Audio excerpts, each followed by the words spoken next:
C'est une tradition dans le Nord-Pas-de-Calais, élargie pour la première fois cette année en Picardie. 120 lycéens, sélectionnés dans 20 établissements des Hauts-de-France, ont participé à un voyage pédagogique financé par la région à Auschwitz, en Pologne. 2 jours pour voir réaliser sur place l'horreur bien réelle du génocide juif. Hélène Tonnelier, Bruno Espalieu. Heinrich Himmler, le chef des SS, de la police allemande, décida d'établir sur ce territoire un camp de concentration. Premier pas dans le camp d'Auschwitz, sur les traces du million de juifs disparus ici, et déjà l'incompréhension pour ces jeunes. Quand j'ai vu l'entrée du camp, je me suis imaginé les gens arriver dans les camions, et je me suis imaginé dans leur tête qu'est-ce qu'ils devaient se dire, et comment c'est possible que des humains ils font subir ça à des êtres humains, en fait, je comprends pas. 120 lycéens de 20 établissements des Hauts-de-France ont ainsi été sélectionnés autour d'un projet sur le devoir de mémoire. Cette classe de cinéma a choisi de réaliser un reportage sur le camp.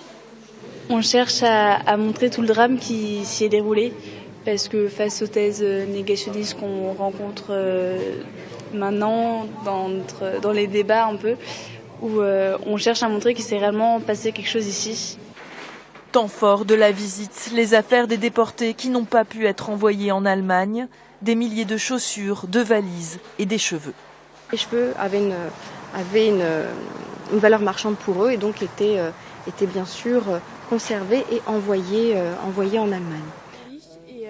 Des traces d'autant plus nécessaires aujourd'hui que les rescapés ne peuvent plus raconter leur histoire auprès de ces jeunes lors des visites. Toute la difficulté de notre rôle aujourd'hui, des historiens, des accompagnateurs, etc., c'est comment transmettre le mieux possible pour que déjà ils prennent conscience de ce qui s'est vraiment passé, et de l'importance, et qu'ils jouent ce rôle de transmetteur de mémoire, de passeur de mémoire. Donc Judenrampe, retenez ce nom, J-U-D-E-N-R-A-M-P-E. Nouvelle journée, nouveau lieu. Cette fois, les élèves sont sur le quai où la plupart des juifs français ont été débarqués. Les SS sélectionnaient alors ceux qui ne pouvaient pas travailler et allaient directement dans les chambres à gaz, et ceux qui allaient dans le camp de Birkenau. Les hommes d'un côté, les femmes de l'autre.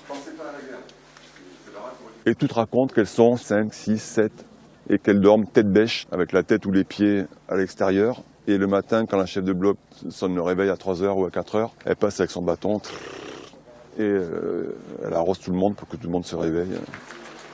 On se rend pas compte tant qu'on l'a pas vu, en fait. C'est choquant, c'est marquant et ça reste quelque chose à voir. Je pensais pas que l'ambiance aurait été aussi pesante. C'est plus grand que je l'imaginais aussi. Ils ont été gazés tout de suite. 175 hectares, dont une partie destinée à l'industrie de la mort. Tous ces gens sont convaincus qu'ils vont se doucher. Alors nous, ce qu'on voit là, c'est un alignement de briques rouges, mais à l'époque, c'est vraiment, ça a tous les dehors d'un vestiaire. Il y a des bancs, il y a des crochets, ils ont même mis des numéros à la peinture, et ils disent aux personnes qui se déshabillent, attachez bien vos chaussures au crochet si vous voulez les retrouver après. Ils se retrouvent pris au piège, en fait, livrés à eux-mêmes, et ils peuvent rien y faire, quoi. Et voir la manière dont ça a été orchestré, tout cet alignement de fours, cette fausse manière d'aller prendre une douche pour les assassiner alors qu'ils n'ont rien fait, je trouve ça horrible. Ils vont finir leur vie dans cet endroit sans avoir pu saluer leur famille, sans reconnaître réellement la raison et la raison de la haine qui a poussé les gens à vouloir les exterminer. Les chambres à gaz que les SS ont tenté de faire disparaître avant l'entrée des Alliés et que les historiens aujourd'hui essaient de préserver pour que l'histoire de ces millions de juifs exterminés ne soit pas oubliée et la leçon retenue par les nouvelles générations. Toute la doctrine qu'il y avait à cette époque et la politique qui était menée par Hitler forçait vraiment les gens à avoir peur de l'inconnu et à se dire que si cette personne n'agit pas comme nous, c'est qu'elle est moins bien que nous. Et je pense qu'à se rendre compte qu'on est tous égaux, ça va vraiment changer les choses. Un message que ces lycéens vont restituer au reste de leur établissement lors de films, dossiers ou expositions.